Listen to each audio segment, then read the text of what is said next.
actually chose solar energy because it really looked like a good bottom line decision. I mean, we got a REAP grant and we got tax incentives to do it. The REAP grant is through the United States Department of Agriculture, and it refunds reimburses 25% of the cost of the project. I know there's minimums you need to meet, and so our project, for example, was $40,000 total, and so they paid around 10 grand.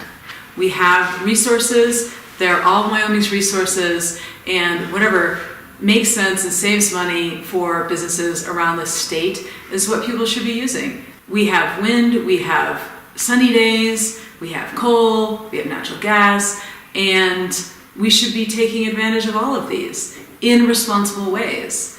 So I believe that getting the word out about using our sun as our resource here in Wyoming is important for Wyoming businesses. With having so many sunny days, it just is to me a no-brainer. Like you move somewhere else and you can't even do it. So it's very exciting to be somewhere where you can do these, and they make not only do they make environmental sense, they just make bottom line sense. Installed the solar panels. I think they were turned on in the middle of July. So the system is great. So 98% of our power is covered by our system. This comes from the Rocky Mountain Blue Sky ratepayers through the Rocky Mountain Power Blue Sky program. Those folks that add that extra money to their bill every month, those are the people who funded this program. The grant covered 85% of the entire system, and our contribution was a little under $6,000. The payback period will be, around 4 years, depending on the cost of electricity. That's money that we can now put towards services.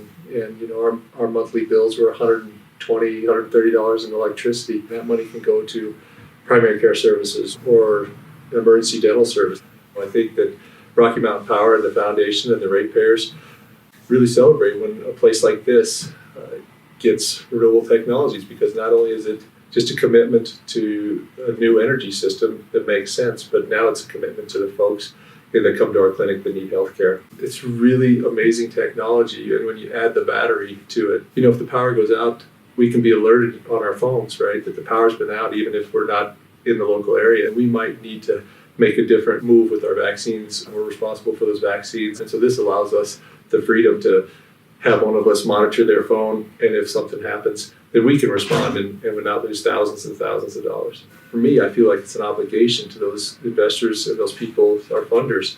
We can now take this $1,200 or $1,500 that we don't pay to a utility anymore, and we can turn it into services. I think that more of Wyoming should know about it, because I think many places in Wyoming could really qualify for this. If you're not for profit, or if you're a city or county entity that has the ability to look at this, I think you really should. That's just a real investment in your community, investment in yourself, and it's going to pay dividends. People who have an inkling about installing solar, if they can talk to somebody else who did it, it just breaks down some of those barriers, like, oh, it's too cost prohibitive. It's all part of the way we see the farm. It's a full circle. You need sun, you need water to provide you life for your plants.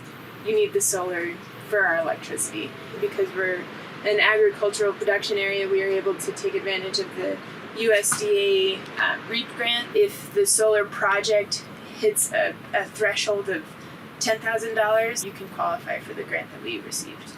The process was really quite painless. I mean, they have people that are there to help walk you through the grant project. They understand that we're not necessarily grant writers. It wasn't nearly as expensive as we thought it was going to be, even before receiving the grant on top of it. We should have done this earlier, and everyone should take a look into those options.